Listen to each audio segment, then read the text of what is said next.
Mahalaga ang pagtatanim ng puno? Ang init ng panahon ay maaaring maibsan kung magkakaroon tayo ng sapat na puno sa ating kapaligiran. Puno ay nagbibigay ng lilim at pampalamig sa kapaligiran. Tatanim ng puno ay makakatulong sa pagpigil sa baha.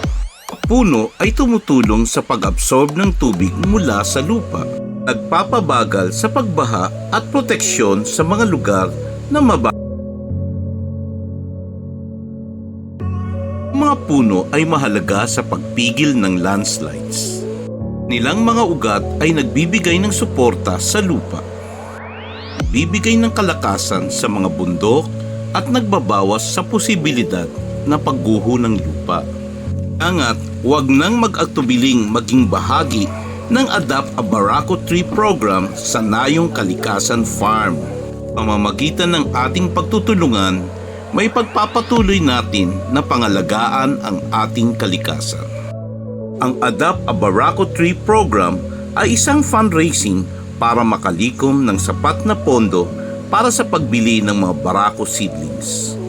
Ang mga barako seedlings ay ating ipapamahagi ng libre sa mga coffee farmers para maitanim sa kanilang mga farms. Mahan kami sa First National Coffee Art Bootcamp sa Nayong Kalikasan Coffee Farm, Barangay Taywanak, Ilaya, Alfonso, Cavite.